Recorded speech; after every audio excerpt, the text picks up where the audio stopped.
Hello, Wisconsin. Welcome to Project Pitch It podcast. Kyle Herzog, founder of Old Fashioned Golf, one of the people on season 7 of Project Pitch It. Before I talk much about this week's episode, Project Pitch It season 7 has started airing. So lots of different episodes going on around the state. And just, it's been extremely cool to watch and reminds me kind of how cool this show is for Wisconsin, how different. There's not a lot of shows like this around the country. I was talking to some of the founders of the show earlier this week and just reminded me how many people try out for the show. Close to 200 applicants that they vet with tryouts, and then they get down to the 24 people who are going to be on the 8 episodes, and they coach them and work with them and really improve their business, their pitch. It's cool to see the show and realize, yeah, it's entertaining to watch, but how impactful this is for those businesses too.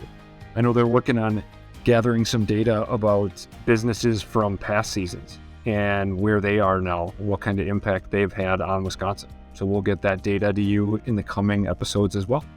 And this week's episode. So I talked to Barbara Zabawa. She's the founder of Pocketwear by Pursesuitz. She also has about 10 other jobs and things she does, which we'll talk about on the show. But her product is extremely cool.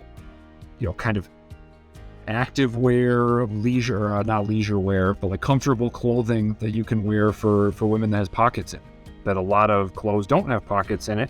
She talks about a lot of the troubles that causes for women trying to go out and live their life. So really cool product she came up with, and just an example of how you can be a super busy, successful person and still have time to start your own business. So really good conversation. Looking forward to sharing it with you.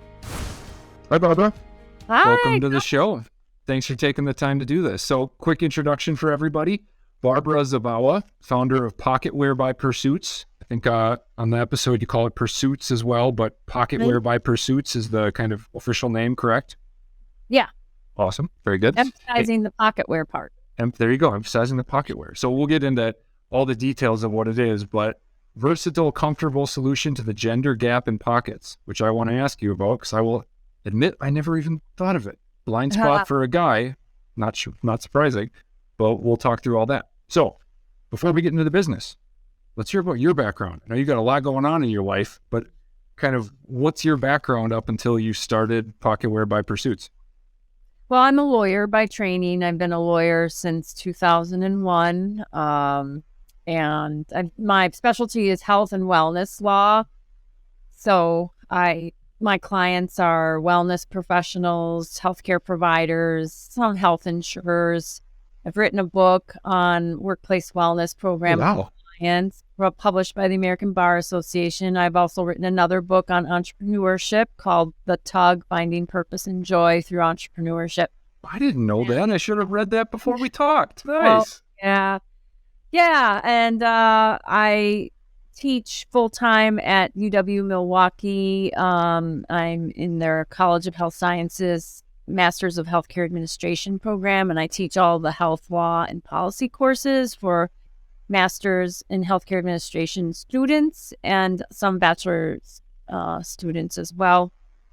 And I live in Madison. I have twins who are graduating from high school in 2 months. And I have a couple of podcasts of my own called the Wellness Law Podcast for one and Lemon Spark for another. Lemon Spark is more of a passion project for me, interviewing people who've had traumatic events happen to them in their life. And because of that trauma, it spurred them to do something they wouldn't have done otherwise. Oftentimes it, prompts them to write a book or start a new business or take a new path in life that they wouldn't have done if it hadn't been for that traumatic event.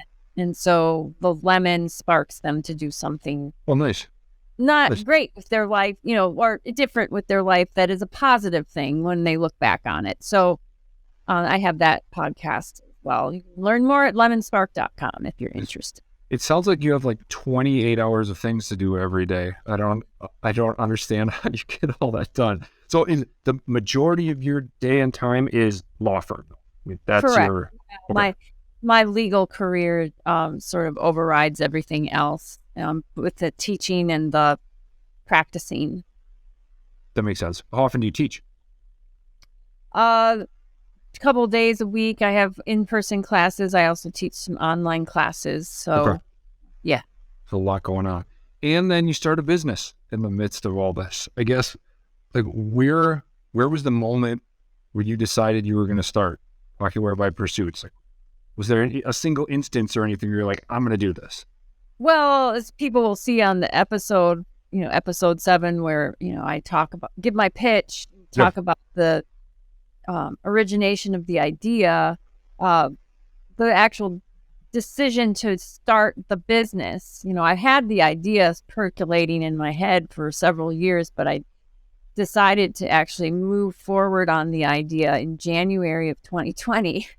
And what prompted me was for a holiday gift, my husband bought me a course on entrepreneurship because I'd asked him to, and it had in an interview with Sarah Blakely, who was the founder of Spanx. Oh yeah, she told her story about how she started Spanx, and that kind of inspired me to go forward with my idea, and thought, well, it's worth a shot. And so that got the wheels in motion to try to find people who could help me create this prototype that I had in my head. And my husband actually created the first prototype. He sews.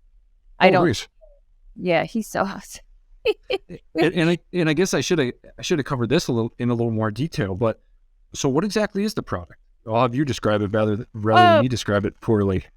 Yeah, well, so Pocketware by Pursesuitz, we've started with one product. I mean, it can morph into many other versions of clothing items, but the first item that we've created is a tank top, an undergarment. I like to use it as an undergarment. I think it works best as an undergarment tank top that with functional pockets in the front by your waist.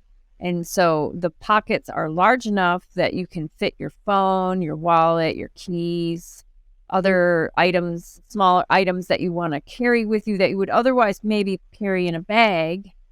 But this relieves you of that obligation to carry a bag, and you can store it in your pockets in your undergarment tank top. And again, if it's an undergarment, you can wear it. You wear it underneath other clothes. So you can wear it under a t-shirt or a sweatshirt or a blouse or a jacket or whatever. And that helps conceal the pocket contents, which is great, when you want to be safe, feel safe, like from pickpockets or having things stolen. And I think you talk about this on the show, but so much women's clothing doesn't have pockets. Yeah. So that itself, again, blind spot for me, but you're dressed to go out somewhere, you don't have pockets, you can't bring a bag in wherever you're going. Women really have no option at that point. Right. And since the episode, I have been doing more research on bag policies. So there are almost every large venue where there's a lot of people has like a bag policy. That bag policy might be you can't bring in a bag at all, or you can bring in a bag as long as it meets these requirements. And some of the requirements are it has to be clear plastic, or it has to be a certain size. And another part of the policy is you have to get it checked. So you have to stand in a line, usually a separate line from those who don't carry bags. And you have to have a security guard look through the contents of your bag.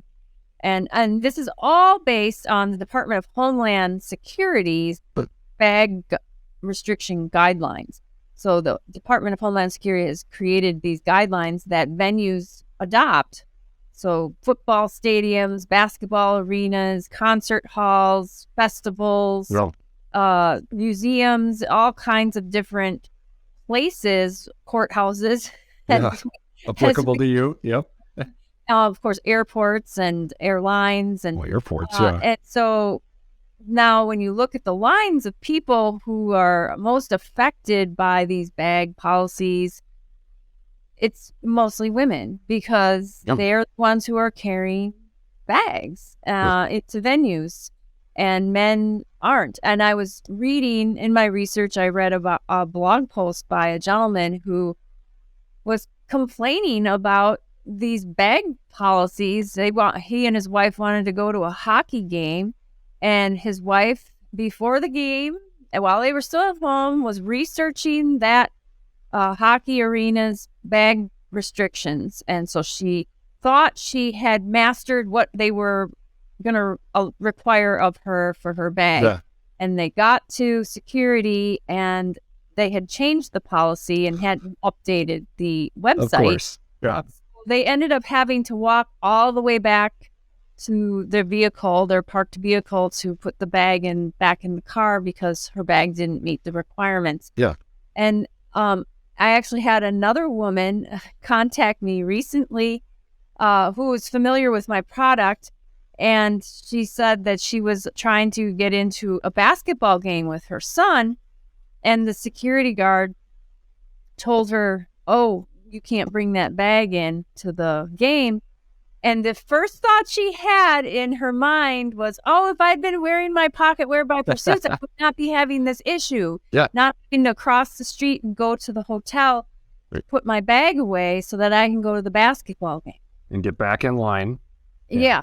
And so women who, and I say women because the reason why we're in this position is because often our clothes don't have functional pockets. So we've just grown accustomed to not putting stuff in our pockets and having to put everything that, we need and then some in a bag. And here we confront these situations where bags are not allowed, or at the very least subject to search, where pockets, according to the Department of Homeland Security guidelines, are not subject to search. Yes, you might have to walk through a metal detector and then you carry in weapons and things like that, but they're not going to be like digging their hands inside of your pockets. Like they will with a bag or a purse. Exactly. Yeah. It's violating, it's embarrassing, it's frustrating, it's time consuming. And I believe my product kind of addresses that pain point because pockets don't count as a bag. You can wear a fanny pack and be hands-free, yes. But my product is about functional pockets that you can wear with anything because it's an undergarment. So you can wear it dressed up, you can wear it casual, and if you wear it as an undergarment, you won't even notice that you have the stuff on you, which creates that added layer of security. That's what I was going to say. On the show, you put on kind of the tank top and then a blazer over the top, I believe, and you can't even tell. And you have a bunch of stuff in the pockets when you do that. Like the functionality, but just it doesn't mess with the fashion side of things either. However I say that, it doesn't look like you got a bulky stuff in your pocket. I think I use the phrase, it offers a professional look. Yeah. Which a lot of, belt bags can't really do. I mean, they try a lot of the more, fancy clothing lines like, Louis Vuitton and Chanel. Oh, sure. And they create these stylish bags and they do look nice, but it's still a bag. So it's not going to solve the problem of, well, what do I do when I can't carry a bag or does it meet the guidelines? With my product, you don't ever have to worry about that again. And I think it offers just a great alternative. That's super cool. Yeah. So real tactically, you get this course in entrepreneurship, you come up with the idea, like, then what? How do you go about sizing and materials and manufacturers? I make apparel too. We talked a little before we started recording, but how did you go about that whole process till you got a first sample?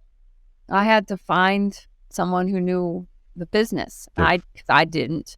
So I made a lot of phone calls, Google searches of apparel manufacturers, and through a series of phone calls, I was able to find a person in Chicago who had gone to fashion school, had contacts in manufacturing and fabrics and all of that. And she basically works as a consultant for people like me who have no idea how to, operate in this kind of world.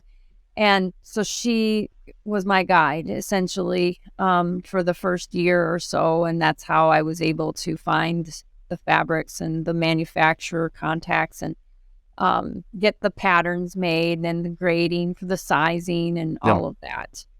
What is the fabric? What's it made out of? Oh, it's an awesome fabric. That's another selling point. It's recycled, first of all. Oh, nice. Reprieve, is that it? The polyester, recycled polyester? Recycled polyester. Okay, gotcha. Spandex. Nice. Mix. Because it's a compression kind of tank top. So it's meant to fit snug so things don't bounce around in your pockets.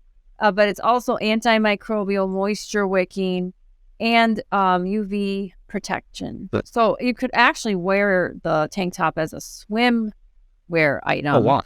The fabric is also, used for swimwear. Nice. And so, it offers a lot of great properties, makes it a little bit more expensive to purchase, but I think worth it because it feels really good and it has a lot of features that I think people value. Yeah, more expensive, but it's functional. There's all these functional aspects, and then high quality materials, going to last longer, all kinds of other things too. I have a lot of apparel questions for you, but I'll keep those for you and I separately, so we don't go too far down that rabbit hole. Where'd the name come from? Pocketwear, Pursesuitz, how'd you come up with that? Pursesuitz, yeah. Well, if you listen to my episode on Project Pitch It, you'll learn that I was wearing a suit to the courthouse when I was denied entry because my suit didn't have any pockets. Yeah. And my stuff that I needed was in my purse. And it's a play on words, pursuits, pursuing things freely. But the word purse is actually spelled out like the bag purse. Yep. And then suits with the Z is for my last name. Only a lot of it's what was available for of trade. Of course, yeah. But Pursesuitz means your suit should be your purse. You shouldn't have to rely on an external bag. So, and then it allows you to, the word pursue, means going after something and being free to do something. That's cool. All kinds of meanings. Yeah. And then pocketwear was just something I made up because when I had my prototype, I couldn't decide if this tank top was athletic wear because I could wear it when I was working out, or if it was underwear because I also wore it as an undergarment. And I thought, you know what? Let's just make our own category of clothing and call it pocketwear because it's more versatile than just athletic wear or underwear. It's both. Yeah. So pocketwear was available. Pursesuitz pocketwear is what I trademarked, and so that's kind of my thinking on the word pocketwear. Very nice. That makes sense. Seems like it kind of plays a little bit into like this new athleisure world too, where you just want stuff that's comfortable. It's kind of athletic wear, but you can wear it out. Seems like your product plays into that too. Yeah, for sure. Mm-hmm. Absolutely. That's good. Okay, so you come up with the first samples. You're ready to start selling some product. How? What kind of marketing did you do to get the word out there as you got started? Yeah, well, I created a website, and so people can buy it online. And it was just, initially just on social media, telling people, telling friends, telling family, hey, this is my product. Please, consider supporting me in it. Yeah, give me a chance. Yeah. Yeah, and then I started going to some trade shows, testing different markets. I've been to travel trade shows, which have been great. Some more women's business kind of trade shows, which have been I'm not sure. And I was also at a running show, and not sure about, yes, people can wear it running, but I'm not sure that it's the market that I need to target. I think that of all the types of markets I've tested so far, the travel market seemed to be the most, the one that I got the biggest positive reaction. Yeah, that makes sense. That story, especially the airports and all that, a lot of that seems to hit home. The website, you went over that kind of quickly, but that was such a pain point for me and my co-founders. How'd you build your website? Well, I went through several iterations. I started with a WordPress site, and then I was referred to like a marketer. I'm not trying, can't remember how I encountered this marketer, but he was awesome. They're based in Los Angeles, and they convinced me to switch over to Shopify. Yeah. And so I switched the website over to Shopify, which I'm happy about because it really is for small businesses that sell products. It's really a great platform. A lot of built-in features that, for non-tech savvy people like me, it's me easy too.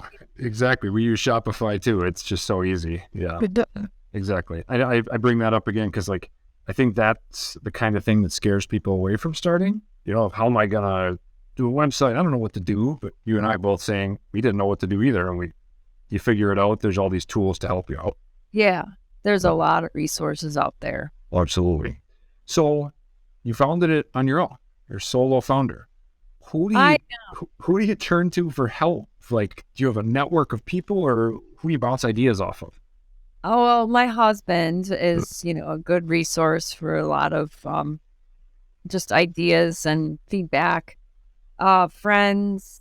I still work with consultants who are knowledgeable about fashion merchandising and manufacturer, and so I try to use them sparingly because I pay them. Oh yeah. But they are essential. They have the contacts still with the different manufacturers and the fabric suppliers and all the different components that go into making a shirt, which is, until you've actually done it, you really don't think about everything that goes into making just a shirt. Now that I'm on the other side of it, whenever I see like a t-shirt in Walmart or Costco that costs like, you can buy it for like $5 or $10, I'm like, how is that even? How did you do that? I think the same thing. It must be slave labor. It has to be slave labor. It's got to be something not great. Yeah. Purchasing, supplies, because there's just no way. And the quantities must be ordering, 1 billion of the t-shirts if you're going to keep the price that low. Only way. Exactly. Because there's just no way I could ever. Exactly. Yeah. And then the hard part is, again, me doing apparel things, that throws off people's perception too, I would say. Yeah. If they think a t-shirt does cost $5. You're like, no, there's so much more to it than that. So I struggle with that too. Yeah. Yeah, very true. The manufacturing and the inventory side, again, maybe an apparel specific question because I'm into it too, but managing inventory is brutal in the apparel industry. How do you go about managing your inventory? Is it like me, it's all in your house in your basement, or do you have a more elegant system? No, it's in my house, my basement right now. Yep. And and Shopify does a good job. People order through your website.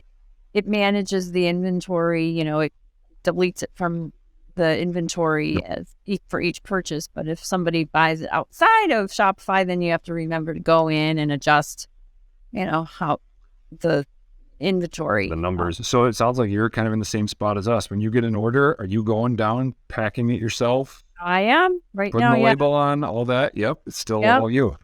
All me, right? Yep. It's all this hits home. Yeah. It would be nice if I had, help when, the orders are so large that I hope to get there someday that I can actually enlist the help of others. And that would be great. That makes sense. That makes sense. You started when? January 2020? You said, correct. Is that right? Yep. How did COVID play into your startup process, your growth? I mean, we started a similar timeline where all of a sudden you get some momentum and the world goes on its head. What did COVID do to your plans and your business? Yeah, well, one of the first things it did was when I finally got my prototype, which was created later that year. So after COVID had reared its ugly head, people were afraid to try on samples. Oh, good point. Yeah. We had I arranged a few groups of women to kind of talk about the product and see what get their feedback.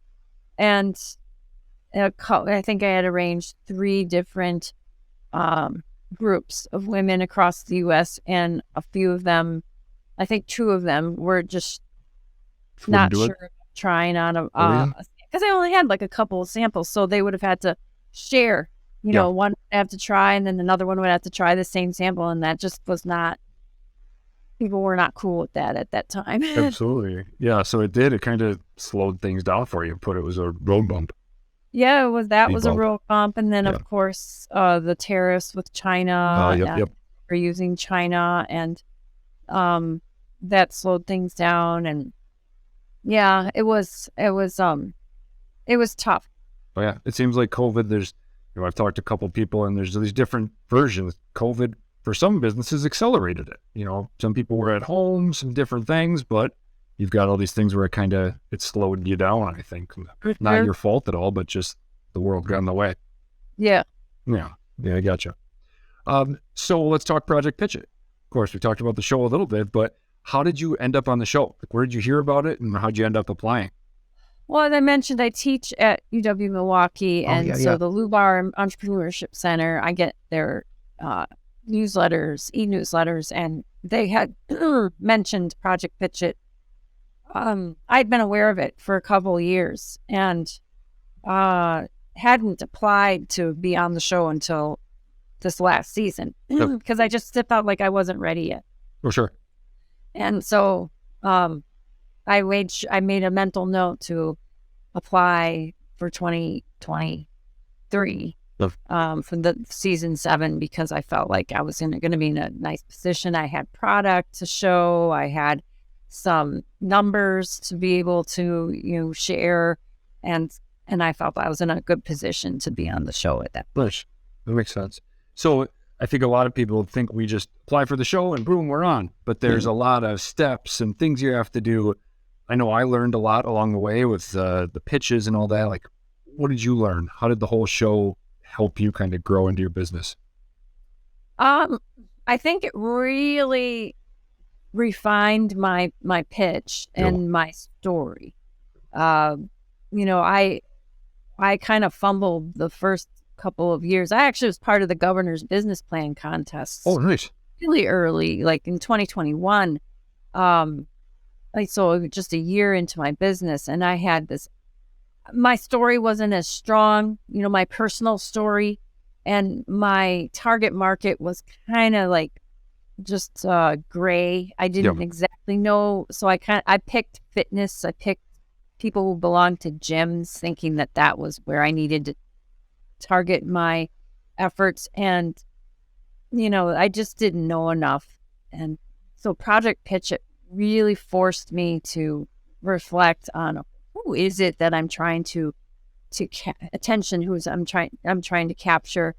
And then when I thought about my own personal story and why I even came up with this idea in the first place, it just naturally sort of developed to it's the woman who's frustrated with policies that deny her entry into places she wants to go. Yep. And because that's what happened to me. So it could be women who are in the gym, but I mean, it could be more than that. And so really getting to the feeling that I'm trying to capture, that feeling of frustration and anxiety in what would otherwise be a very enjoyable experience, going to some sort of venue, going on a trip, whatever it might be. You're trying to provide that relief for women when they are embarking on these adventures. And so Project Pitch It really helped me tell that story much more effectively. And so I'm very grateful for that. Yeah, having to pitch in 2 minutes. I kind of went through the same thing as you of, I want to talk for 20 minutes about why I think this product is so great. But when you've got 2 sentences to get it across, you really got to refine it, exactly like you're saying. Yeah, that makes sense. So the show hasn't aired yet. We can't talk about your prize, but of course there's a cash component to this. Everyone gets a cash prize. What does that cash mean to you? What are you able to do with that to help your business? Oh, it means so much to me. I'm so grateful. I mean, I'm able to help continue on the road to producing another set of product. Yep. So my inventory is sort of dwindling, and it also is helping me revamp and refine the actual product to make it better. Because it's gone through 2 iterations, and so this will be the third, and the third's going to be even better than the first 2, and so just having that ability to improve and continue. Yeah. Continue, because it's hard. It's a hard slog, especially when you're all alone. I don't have a co-founder like you do, and Yeah. so it's just me. And a lot of times I feel like, is this worth it? I mean, is it something that I need to continue? I mean, it's not like I don't have other things on my plate. Right. You got 12 other things. Yeah, exactly. So why do I continue to spend my money and time pushing this product? Yeah. And so getting the feedback, from the judges Yep. and the producers, it was really validating, really, really validating. And it's helped me continue. And I think the important point for a lot of budding entrepreneurs is to know you don't have to mimic the entrepreneurs you hear about or read about in Yep. Inc. magazine or Fast Company, the people who are seeking billions of dollars of investments. Yeah. And stuff like that. You can bring your idea to life and go at your own pace. Nobody has to, it's not a race. It is not a race. It is, if it's bringing you joy in any sort of way, it's what I say in my book, then you march on. Yeah. I've learned that very much talking to people for this show. Like, there is no single way to do it. Everything's different. As long as, like you said, it's bringing you joy and you're passionate about it and you want to keep it moving forward, a lot of those crazy things that come up tend to work themselves out as long as you're passionate and willing to push it. Yeah. Yeah. Very true. I know on the show you talk about patent pending. You've got a couple different patents related to it. How do you file a patent? What is that process like? Maybe as a lawyer, you knew where to get started, but how do you do that? Wait, yeah. I mean, you go to the U.S. Patent Trademark Office website. Yeah. That's so for your trademarks and your patents, uspto.gov is where you go. There's 2 kinds of patents. A design patent, which is basically a drawing. Look.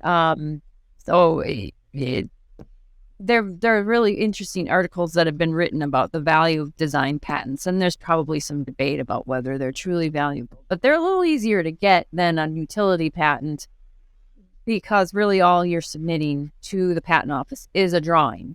And that's all you're basically protecting then is this visual drawing of your product. So people can change the look of it and technically not be infringing on your patent. But the utility patent, so the design patent is not as expensive, of course, to get, but also doesn't offer probably give you as much protection as a utility patent, which requires a lot of language to be drafted that basically describes what it is you've invented. And that is a lot of words, I would think. Yeah. That is an art form, that kind of drafting. And I can't even do it. And so I hired a friend of mine who is a patent attorney, and you really do have to be a licensed patent attorney. It's a special certification that you get.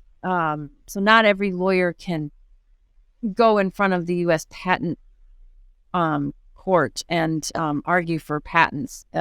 You have to be specifically licensed, certified to do that, and I'm not. But my friend is, and he, specializes in drafting language to make your product seem different enough from maybe things that already exist that the patent office will grant you the patent. I don't know if mine will cross that threshold successfully. It's a long process. So I filed it about a year ago. I probably have another year or 2 before I'll even hear anything from them, from the patent office.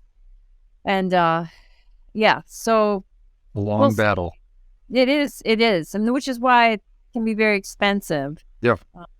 To do, because it takes a lot of time and effort to create the application, and then there's back and forth between the patent office once you do finally hear from them. So you have to have a lot of patience. And I am fortunate that I have. I am a lawyer, and that I have friends who are lawyers, and good point. It makes it a little more palatable. I think patience seems like the key word. Even the just little trademark we did for like our business name, Old Fashioned Golf, is a lot of work and a lot of waiting. So patience seems like the thing you have to have. Yeah, and since COVID, that you talked about COVID made U.S. Patent Office just overflowing with applications for trade. Interesting. All kinds of intellectual property. I mean, before COVID, I submitted Lemon Spark for a trademark before COVID, and I heard back from them like within a few months. I was able to get the trademark. And then post COVID, people just like, I don't know if they had a lot more time on their hands or what it was, but the patent office just got completely inundated with applications, and now it's close to a year for trademarks. And then which is about what it was for us. Yeah, that makes sense. I can only imagine much longer it's going to take for patents. Oh, yeah, absolutely. So you got a lot going on already, but what's next? What's going on in 2023 related to the business? You've talked on some of it, but what are you excited about for this year? Well, I'm excited about connecting with sports teams. I'm thinking like sports teams who, play in venues with bag policies, which is a lot of sports teams, and seeing if they might be interested in white labeling my product for their female fans. Cool. That's a very good idea. Yeah, that's something that I want to pursue. And then, just another round of production that I'm hoping will occur in Vancouver later this year, and consolidating the 3 different styles into 2 styles. And just continuing to get the word out that my product is available and a good alternative to bags. Oh, absolutely. This huge problem that's out there. Yeah. You touched on this a little bit, I think, but what do you know now that you wish you had known in January 2020 about starting a business and the whole process? Oh gosh. That probably lots of things, but yeah. Yeah. That there's just a lot of hidden fees when you're manufacturing, especially overseas. Yep. Duty cost, shipping, like materials back and forth. It takes forever. Yeah. And it's expensive. And just that that it's not, that people are often misled how expensive it is or inexpensive they think it is because of what we talked about earlier. You see overseas manufacturing, you think, it's going to be cheaper. Yeah, not so much. Price my shirt, it's a tank top. I'll be able to price it for $20, and you quickly realize that that might cover the cost of your fabric and some other materials, and that's about all. And that's about it. Exactly. Yeah, and that's where to me it seems like you said earlier, be patient, reach out to friends and family, maybe some early sales to them, but with some of these fees and these costs, like if you got to take your time more, so be it. That's kind of the way you can do it. Exactly. That makes sense. All right, that's it. To recap everything, Barbara Zabawa does 1,000 different things, but mostly we're here to talk about Pocket Wear by Pursesuitz. Website is, and correct me if I say anything wrong, Pursesuitz.com, and you spelled it before, but Pursesuitz.com, correct? Yes, but they can also get there by typing in pocketwear.biz, B-I-Z. Oh, nice. Perfect. easier to remember. Pocketwear, www.pocketwear.biz. Perfect. Very good. And then all kinds of social media presence at Pursesuitz. Yes, Check them out there. And like we talked about a bunch on episode 7 of Project Pitch It. So airs first, channel 12 in Milwaukee, May 6th. And then Green Bay, Madison, reruns all over the state after that. So that's it. I got to say, personally, and I've said it a couple times, awesome product that I haven't even really thought of the need for. Selfish blinders, male, I have pockets, not a problem for me, but so cool that you saw this and thought of a way to fix it. So a lot of respect for that. Congratulations on all you've done to this point. Thank you so much, Kyle. Had fun. Thank you. Thank you. Have a good day. And that's it for this week. Huge thank you to Barbara for taking the time to talk to me. Thank you for her kind of educating me on this issue that a lot of women have that I didn't really know about. And a lot of people listening to this probably didn't. So cool to learn more about that and see the way that she's trying to fix it. So thank you, Barbara. Go check out Pocketwear by Pursesuitz website, Instagram, all kinds of things. And thank you to everybody for listening. I've learned a lot just recording these podcasts. Hopefully everybody's enjoying these too. Looking forward to giving you more. Thanks, everyone.